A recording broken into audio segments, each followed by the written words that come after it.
শ্রদ্ধেয় হরিরাম সাহু দাদাকে। দাদা জয়গুরু। জয়গুরু হরিরাম দা। দাদা মিউট হয়ে আছেন। হ্যাঁ দাদা। জয়গুরু শোনাচ্ছে? হ্যাঁ দাদা, আপনি 25 পর্যন্ত বলুন দাদা। জয়গুরু। আচ্ছা।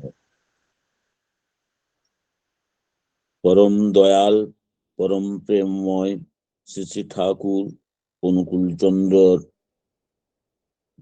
শ্রীচরণে কোটি কোটি প্রণাম। পরমারাধ্যা জগৎ জননী শ্রী শ্রী বড়মার শ্রীচরণে কোটি কোটি প্রণাম।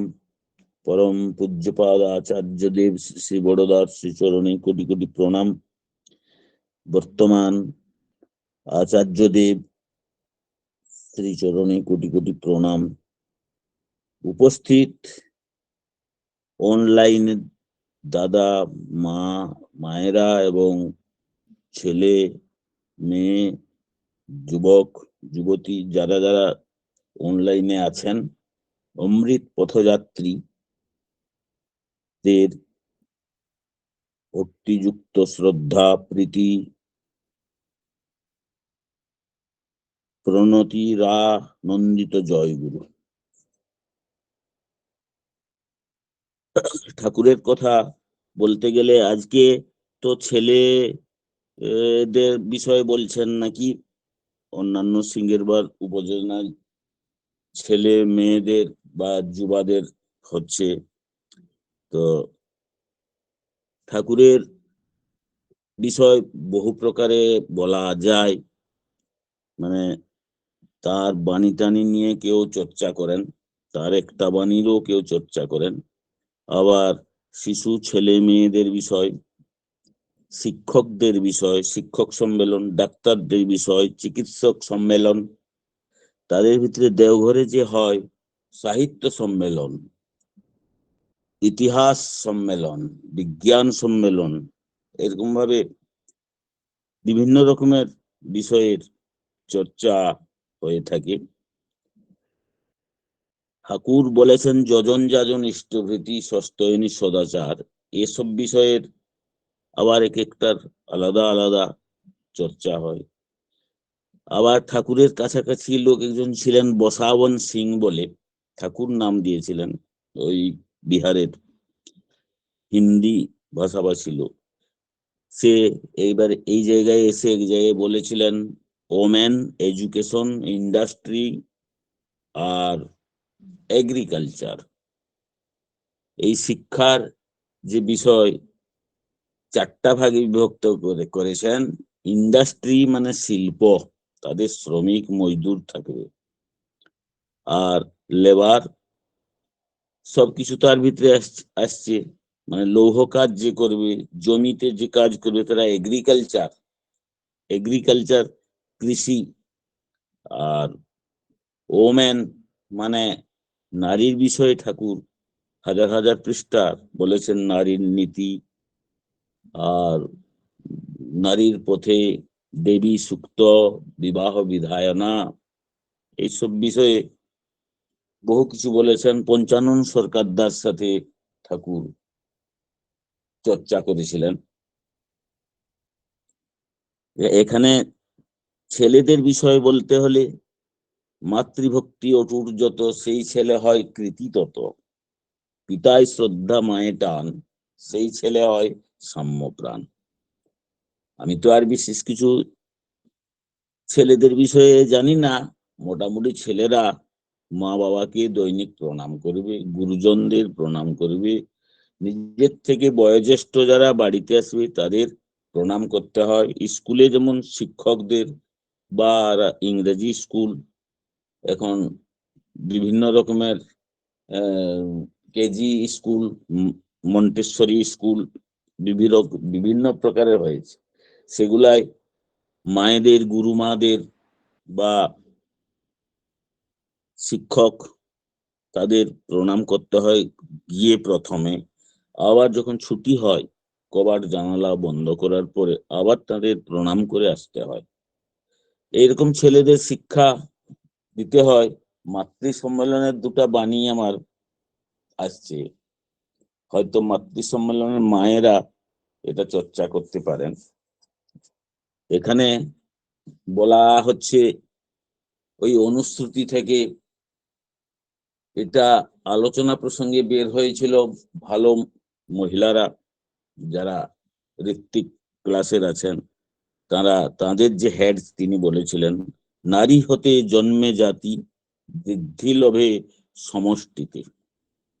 নারী হতে বাঁচা বাড়া, নারী হতে বাঁচা বাড়া, নারী হতে বৃদ্ধির ধারা, পুরুষেতে যেমনি রতি, মূর্ত লোভে সুসন্ততি।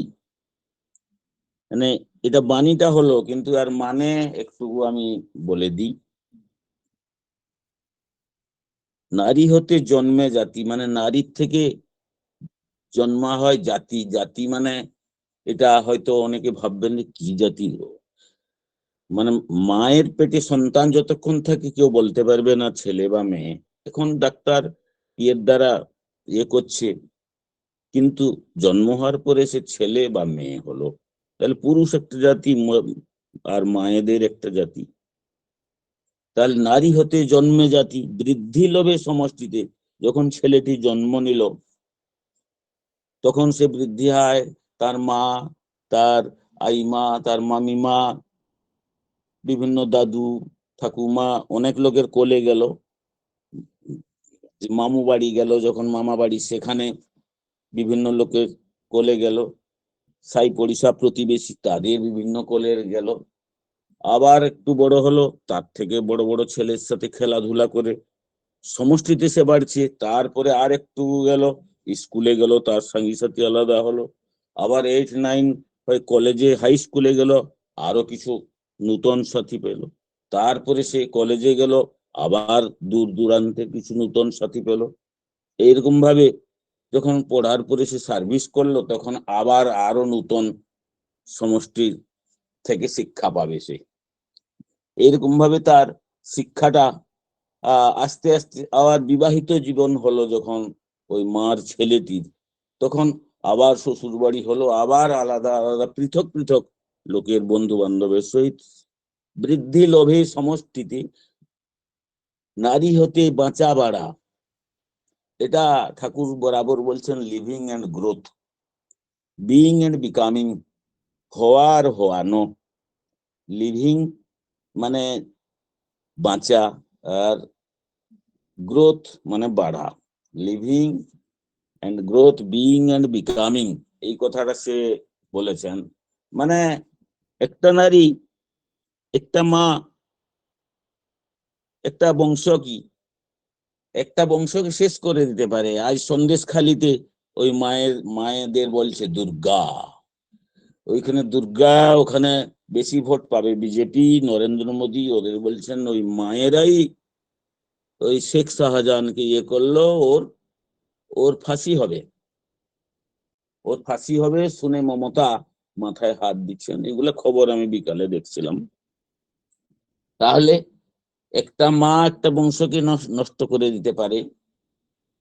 আবার ওই মা যদি ঠিক আদর্শ হয়, তাহলে ওইখানে আদর্শ সন্তান, ওইখানে শিবাজি জন্মিতে পারে, ওখানে অশোক, গৌতম বুদ্ধ জন্ম নিতে পারেন, নিতাই নিমাই জন্মগ্রহণ করতে পারেন। মনোমোহীর কোলে যেমন অনুকূল, কৌশল্যার ছেলে যেমন রামচন্দ্র, এমনি প্রত্যেকের কাছে যে মা আদর্শ মা, তার ছেলে কত আদর্শবান। এই যে মন্ত্রী গুলা যে হচ্ছেন, তাদের মার ভিতরে কিছু আদর্শতা আছে, তা না হলে তো হচ্ছে না। তাহলে নারী হতে বাঁচা বাড়া, নারী আনে বৃদ্ধির দ্বারা। আর নারী মানে ওই মা যদি ঠিক রকম সঞ্চয় করে, ঠিকভাবে রাখে, কন্ট্রোল করে, হিসাব নিকাশ করে, প্রয়োজন অনুসারে খরচা করা, আবার কিছু রাখা থাকলে তার শরীর অসুস্থ হবে কি হবে সেদিকে খরচা আছে, কে পড়ছে, কার বিয়ে বাড়ি হচ্ছে, ওদের জন্য কিছু টাকা পয়সার প্রয়োজন, সেগুলা যদি ঠিকভাবে সঞ্চয় করে, আর যদি সঞ্চয় না করে বাড়িতে যা ধান চাল এসেছে সব বিক্রি করেও খেতে থাকে, তাহলে সে তো আর বৃদ্ধির দিকে সে আনতে পারছে না। নারী হতে বাঁচা বাড়া, নারী আনে বৃদ্ধির ধারা। ওই নারী ঠিক থাকলে মাটির ঘর থাকতে থাকতে অ্যাজবেস্টার ঘর হয়ে, পাকা ঘর হয়ে, মার্বেলাইজ হয়ে যাবে। আর ওর ঘরে বিদ্যাসাগরের মতন, গোপবন্ধুর মতন, তুলসী দাসের মতন এরকম মহাত্মাদেরও জন্ম হয় ওই মায়ের কোলে।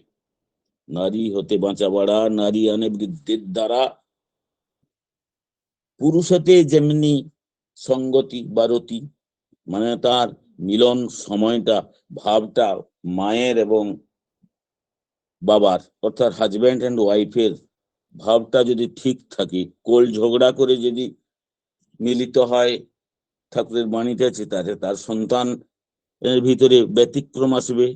ও একটু বড় হলে মা বাবাকে পিটবে।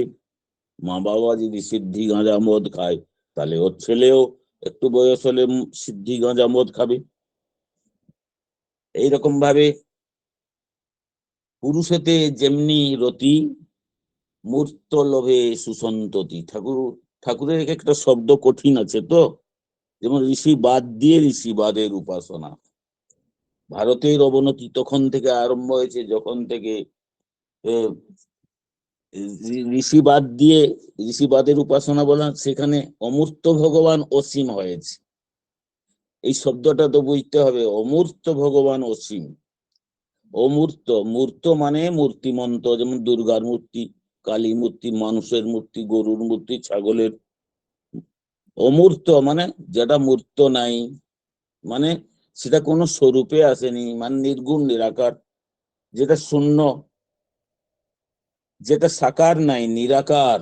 এইখানে একজন আছেন মানুষ, হয়তো মানুষ আছেন, ভূত থাকতে পারে, ডাইনি থাকতে পারে, হ্যাঁ, পিশাচি পিশাচি থাকতে পারে, কি যে আছে দেখা যায় আবার দেখা যায়নি, তাহলে সেটা অমূর্ত মানে নির্গুণ নিরাকার। যেটা যখন অমূর্ত ভগবান অসীম হয়েছে, এবং সেই অসীম মানে সীমার বাইরে ভগবান আছেন, ওই অনন্ত সজ্জায় নারায়ণ আছেন, আর উনি ভগবান। কৃষ্ণ বলছেন চৈতন্য চরিতামৃতে, ভাগবতে বলছেন কৃষ্ণই শ্রেষ্ঠ, কৃষ্ণই এই মর্তে নররূপী নারায়ণ, আর কেউ নাই। আর অধিকাংশ এখানে কেউ কেউ বলছেন বাবাইদা বা তার ছেলে গোবিন্দা, এগুলা সব বলছেন ঠাকুর কি ভগবান না মানুষ। এরকমও কিছুগুলা ইউটিউবে আসছে, বহু বিভিন্ন সাধু সন্তদের। তো ঠাকুরের সত্যানুসারে বাণীতে বলা হয়েছে যার শেষ দেখতে হবে, গোড়ার থেকে শেষ তক দেখতে হয় না, তা না দেখলে তার বিষয়ে কিছু জানা যায় না বা বোঝা যায় না। All Soyel that and Soyel, সবকিছু ভালো যার শেষ ভালো। তো মূর্ত অমূর্ত ভগবান অসীম হয়, এখানে বলা হচ্ছে মূর্ত লোভে যখন সুসন্ততি, তার সন্তানটা মূর্তিমন্ত হয়ে এই বিশ্ব সূর্য, বিশ্বের যে আলো চন্দ্র বা লাইট সে দেখতে পাবে, মাতৃগর্ভ থেকে যে আসছে। আর একটা বাণী আলোচনাতে, এটা একটা বাণীর অর্থ সহ বললাম, এটা মায়েদের একদম লিখে রেখে এটা যে কোনো মাতৃ সম্মেলনে বলবার মতন। আর একটা হচ্ছে, একটা আলোচনায় পড়েছিলাম, সেখানে মা একজন একজন গিয়ে ঠাকুরের কাছে এসে তার বাবা জিজ্ঞাসা করছেন যে আপনার তার মা বাবার কাছে মানে ছেলেটা থাকে হচ্ছে, বললেন ছেলেটা একটু এরকম দুষ্টামি করছে। তখন সে বলছেন যে এ দুষ্টামি করছে, মানে ওর এখন বুদ্ধি শুদ্ধি হয়নি, 5 বছর না হলে কি আর ওর জ্ঞান হয়? ওই যে 5 ইয়ার্স, 5 বছর হলে এইটুকুই জানে সবাই, যে 5 বছর না হলে ছেলের কিছু জ্ঞান হয় না। ঠাকুর কি বললেন, 5 বছর হলে যে জ্ঞান হয়, 5 বছর হয়ে 5 বছরে তার জ্ঞান সম্পূর্ণ হয়। কেমন? যেমন ওই ছেলেটির যে মা, তার যখন 20 বছর হলো, 20 বছর, মানে তার বিবাহ, ম্যারেজ হলো, তার তার যখন প্রথম সে জন্ম নিল তার মায়ের গর্ভে, তার 10 মাস আগে যে পিরিয়ডটা তার মাতৃগর্ভে ছিল, সেই সময় তার কি আচরণ করেছিল মাটি, সেই আচরণ অনুসারে এবং সেই সময় থেকে সে যে জ্ঞানটা লাভ করে এসেছে, তার মামাতো বাড়ির সবকিছু এবং এই পিতৃ বাবা মার বাড়ির যা কিছু, এই 5 বছরের মধ্যে তার সম্পূর্ণ শিক্ষা হয়ে গেছে। আমাদের একটু গুরু ধরে রাস্তাটা জানিয়ে দেওয়া, ভালোর দিকে যাবার জন্য। যেরকম আচরণ করে থাকবে সেরকম ভাবে তার মূর্ত লবে সুসন্ততি। এইটাই। এখন ছেলেদের মায়েদের বিষয় বললাম, টাইম হয়ে গেল যে নাকি? না দাদা, হয়নি, বলুন। ঠাকুরের আচ্ছা কথা একটু শুনি, ঠাকুরের কথা একটু শুনবো, আর নাম ধ্যানের কথা শুনবো। আচ্ছা আচ্ছা, নাম ধ্যানের কথা ইয়ে করবেন। এখন নাম ধ্যানের কথা বলতে হলে আমি গুরু প্রার্থনার থেকে বের করছি। গুরু ব্রহ্মা গুরু বিষ্ণু গুরুর্দেব মহেশ্বর, গুরুরেব পরম ব্রহ্ম তস্মৈ শ্রী গুরুবে নমঃ। গুরু হচ্ছেন ব্রহ্মা, বিষ্ণু এবং শিব, সৃষ্টিকর্তা, পালনকর্তা, সংহারকর্তা। কেন গুরু ব্রহ্মা গুরু বিষ্ণু গুরুর্দেব মহেশ্বর, গুরুরেব পরম ব্রহ্ম। আবার গুরুই পরম ব্রহ্ম, মানে ব্রহ্ম উপরে পরম ব্রহ্ম। ব্রহ্ম জীব ব্রহ্মৈব না পর, শঙ্করাচার্য বলেছেন জীবই ব্রহ্ম, প্রতিটি জীবই ব্রহ্ম, জীব ব্রহ্মৈব না পর, অন্য কিছু নয়। কিন্তু পরম ব্রহ্ম মানে যেমন নর আর নারায়ণ, জীব আর শিব, যত্র জীব তত্র শিব, যেখানে জীব আছে সেখানে শিব আছে, যত্র নর তত্র নারায়ণ। তো সেই রকম জীব ব্রহ্মৈব না পর, ব্রহ্ম, তাহলে পরম ব্রহ্ম আমাদের দেখতে হবে। পরম ব্রহ্মটা কি? মানে বিশ্ব ব্রহ্মাণ্ডের যে মালিক, আবার অখণ্ড মন্ডলাকারংটা আজ বলছি না, তারপরে মচ্চিত্ত মদগত নাই, সেটা বাণীটা গুরু, তো গুরু ধরতে হবে, কেননা গুরু হচ্ছে ন গুরুর অধিকং তত্ত্বং ন গুরুর অধিকং তপ, গুরু ব্যতীত তপস্যা হয় না। ন গুরুর অধিকং তপ ন গুরু, এই যে ইয়েটা, এর ভিতর দিয়ে বলছেন যে গুরু না ধরলে কোনো কিছু কাম হবে না। মন্নাথ শ্রী জগন্নাথ মদগুরু শ্রী জগৎগুরু। আমার মদাত্মা সর্বভূতাত্মা, আমার আত্মাটাই সব ভূতের ভিতরে, সব জীবের ভিতরে, আমার ভিতরে যে আত্মা আছে সবটা জীবের ভিতরে আছেন। আর এখানে পরম ব্রহ্ম কথা চৈতন্য চরিতামৃতে বলছে যে একেলে ঈশ্বর কৃষ্ণ আর সব ভৃত্য, জৈছে যারে না চায় তৈছে করে নৃত্য। একেলে ঈশ্বর কৃষ্ণ, কৃষ্ণই একজন সেই মালিক, আর সব চাকর মানে সেবক, মানে জীব নিত্য কৃষ্ণ দাস যেটা বলেন। তো সব চাকর সেবক কেবল সেই পুরুষোত্তম যিনি, তিনি একজন স্বামী, প্রভু, লর্ড, রিসেপ্টর, গুরু, যা বলবেন। মিউট করুন, মিউট করুন। আচ্ছা, কি শোনা যাচ্ছে না? হ্যাঁ দাদা, আপনার কথা ঠিক শোনা যাচ্ছে, আপনি আরম্ভ করুন, বলুন দাদা, আচ্ছা, বলুন। হ্যাঁ হ্যাঁ তারপরে হ্যাঁ।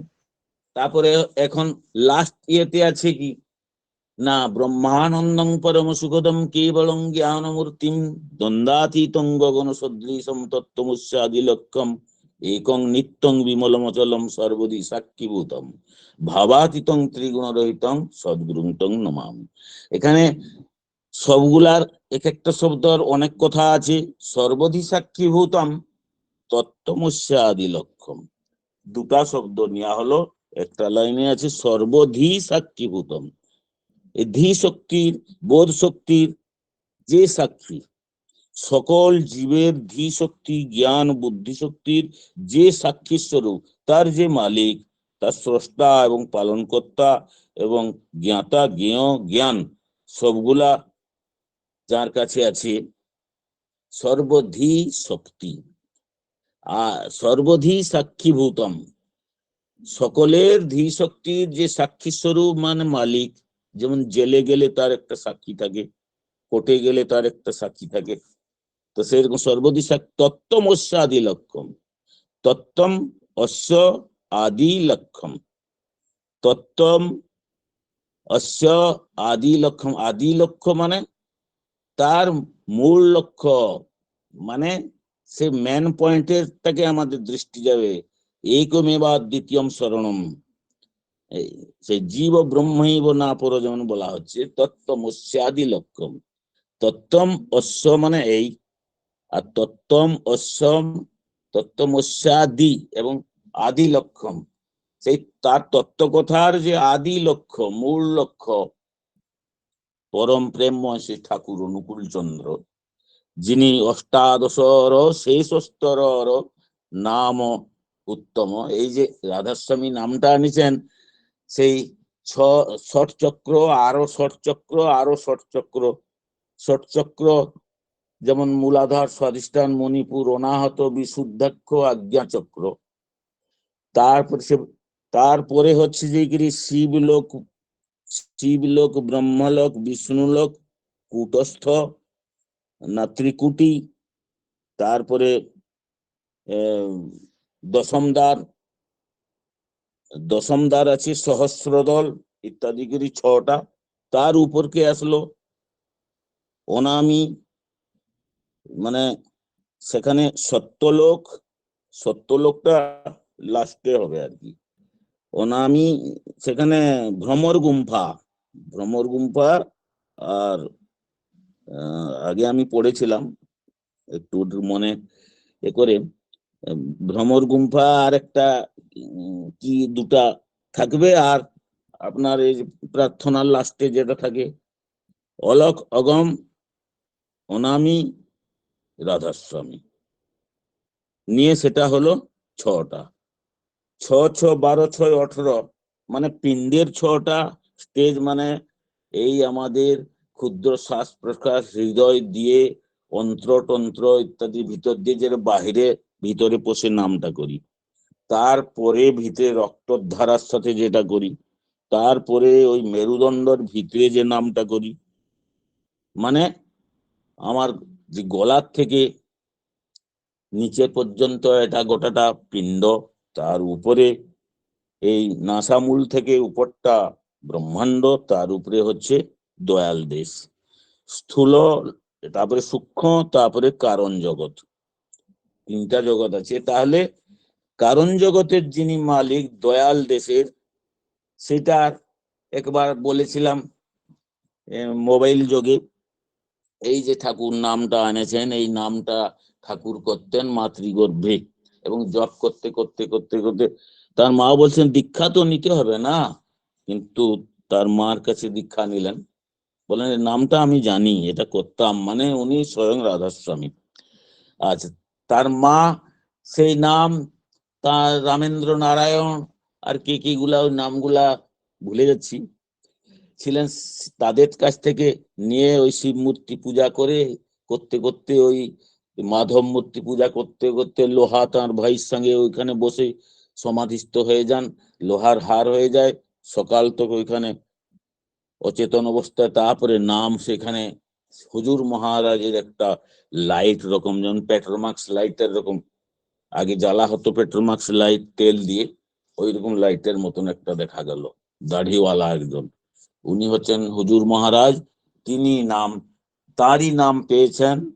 ওইটা তো পাড়া প্রতিবেশীতে তার জীবনী বৈশিষ্ট্য ঠাকুর অনুকূল চন্দ্রে আছে, পাড়া প্রতিবেশীতে আর একজন সেই প্রার্থনা করছে, সেই ফটো রেখে, তখন সে তাকে নিয়ে কলিকাতা যান, এবং কলিকাতাকে হুজুর মহারাজ আসেন, সেইখানে তার দীক্ষা হয়। আবার মনমোহিনী দেবী, হুজুর মহারাজের গুরু হচ্ছেন যে স্বামীজি মহারাজ, স্বামীজি মহারাজ ওই রাধাস্বামী ধাম পর্যন্ত গেছেন, তার গুরু হচ্ছেন কে, আমাদের চৈতন্য মহাপ্রভুর যে সময় জন্ম নেন, কবির দাস, সুরদাস, তুলসী দাস, ভক্তি আন্দোলন ইতিহাস যে পড়ে সে জানবে, সেই সময়কার কবির দাস, আমরা সন্ত মতের লোক, এই সেগুলো সব আমরা সন্ত মতের লোক, মানে ওই কবির দাস তার বীজক বলি একটা বই একটা বই তো সে অনেকগুলা লিখেছেন কবির কে দহে, যারা হিন্দি পড়ে, বেঙ্গলে হিন্দি আছে কিনা, উড়িষ্যাতে কম কম আছে, আমাদের ঝাড়খণ্ড বিহারে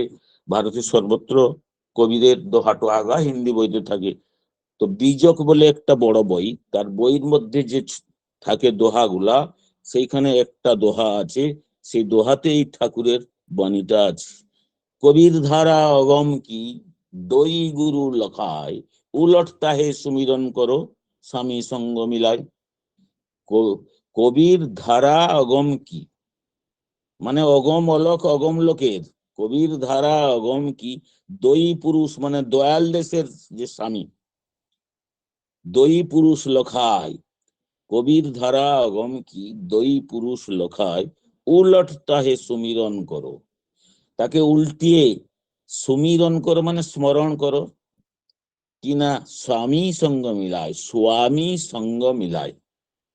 এটা বাণীটা শুনেও অনেকে বলবেন এটা কেমন কথা হলো, উলট ধারা মানে ধারাটা রাধা, তার মানে সেখানেও গোপনীয় আছে, রাধাটাকে ধারা বলা, উলট ধারা মানে সুরত ধারা সহস্রদল মাথা থেকে মূলাধার তক যে যাচ্ছে, আবার উপরে উঠছে আবার যাচ্ছে, up and down up and down. আমাদের প্রাণ যেমন শ্বাসটা যাচ্ছে আবার আসছে, যেটা যাচ্ছে শ্বাসটা একটা অপান বায়ু, আসছে প্রাণ বায়ু, এরকম ভাবে যেটা বাইরে আসছে উপরের দিকে যখন আসছে প্রাণ, নিচে যখন যাচ্ছে সেটা অপান। তো সেই গতিটা মেরুদণ্ডের ভিতরে হবে, আর নামের স্পন্দন ধ্বনিটা ওই মেরুদণ্ডের ভিতরে সুষুম্নার ভিতরে হবে। মানে আমাদের ইড়া পিঙ্গলা নাকের যে দুটা ইড়া পিঙ্গলা, গঙ্গা আর যমুনা দুটাতে শ্বাস যায়, কিন্তু সরস্বতী প্রয়াগে যেমন ত্রিবেণী, সেই নাসামূলে মানে আজ্ঞাচক্রে, তেসরা তিলে বা কূটস্থ তাকে বলে, বা দিব্যচক্ষু, ব্রহ্মলোকের যাওয়ার রাস্তা, যেটা কিনা ওই আধ্যাত্ম জগতে প্রবেশের পথ, তা দিয়ে সুষুম্নার ভিতরে মূলাধার পর্যন্ত যাওয়া আসা করাকে বৈষ্ণবদের বলেন কীর্তন পরিক্রমা। পরিব্রাজক ওইখানকার হতে হবে, ওই আজ্ঞাচক্র থেকে ওই ভিতরে অন্তর্জগতে পরিক্রমা করে কীর্তনটা ওইখানে করতে হবে।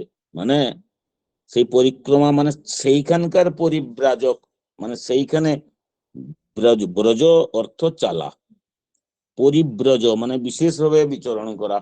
যেমন বিবেকানন্দ পরিব্রাজক হয়ে আমেরিকা গিয়েছিলেন, এরকম ভাবে।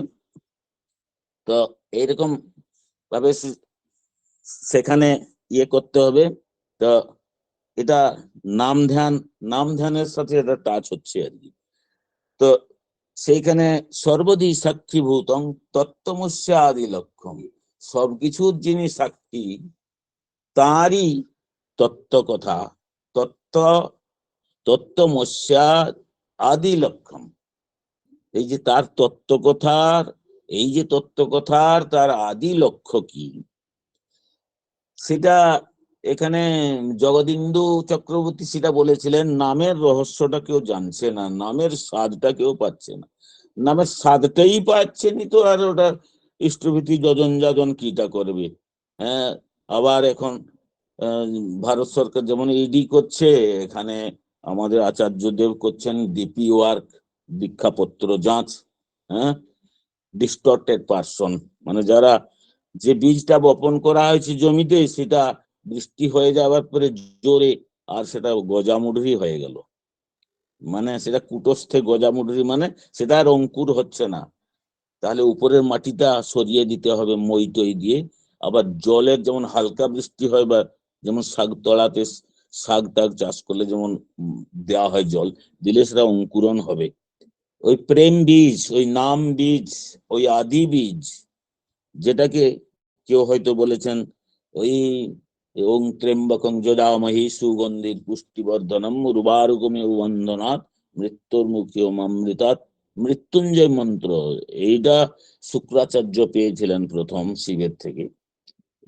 এইটা জপ যদি কেউ করে তাহলে তার আর মৃত্যু শীঘ্র হবে না, মরবার সময় যদি করে সে আরো কিছুক্ষণ বাঁচি থাকবে। এটা মহামৃত্যুঞ্জয় মন্ত্র, বেঁচে থাকার। এই ঠাকুর যে নামটা দিলেন রাসা, RS, এই নামটা জপ করা, এটাও মৃত্যুঞ্জয় মন্ত্র তিনি বলছেন জগদীন্দু চক্রবর্তীরা। তো সেটা আমি একে সেনাপতি ডাকে সেটা তার মোবাইলে দিয়েছি, সেটা যদি আপনার মোবাইলে কোনো সময় দিয়ে দেন তাহলে সেখানে শুনতে পারবেন। জয় আর গুরু দাদা। জয় গুরু। টাইম হয়ে গেল নাকি বলবেন? হ্যাঁ দাদা, হয়ে গেছে, আর কত সময় আছে নাকি? শেষ হয়ে তো গেছে এটা। আর আর যা বাকি রইল পরে, তারপরে বলা যাবে পরম দয়ালের ছত্রছায়ায় যত মা দাদারা আছেন সবাই তার মঙ্গল আশিসে বৃদ্ধি লাভ করুন, বেঁচে থাকুন, সুস্থ থাকুন, সুস্থ থাকুন।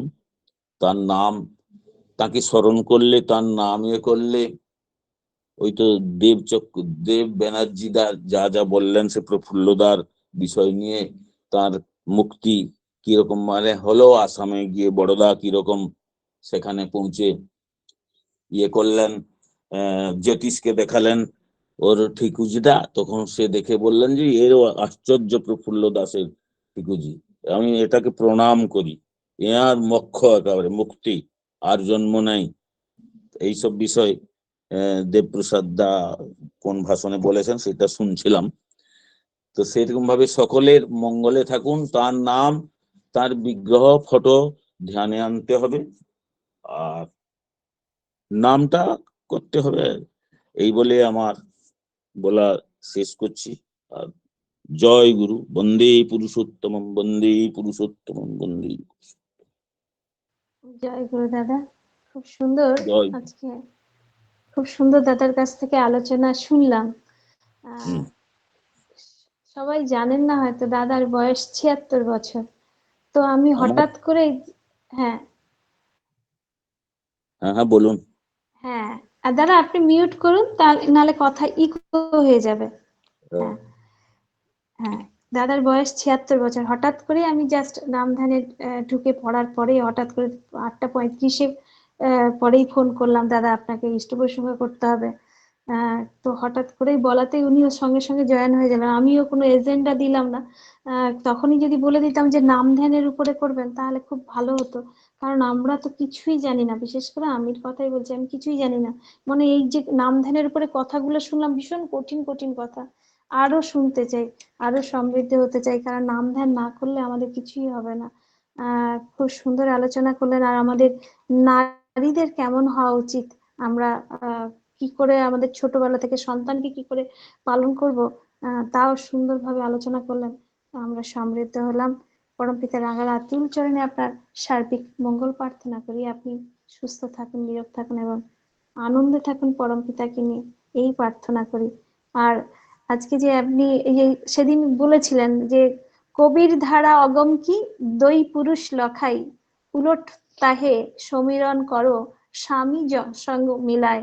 সন্ত কবির দাস, এটাই হচ্ছে মানে আমরা যে নামটা করি, তিনি প্রথম নিয়ে আসেন নামটা।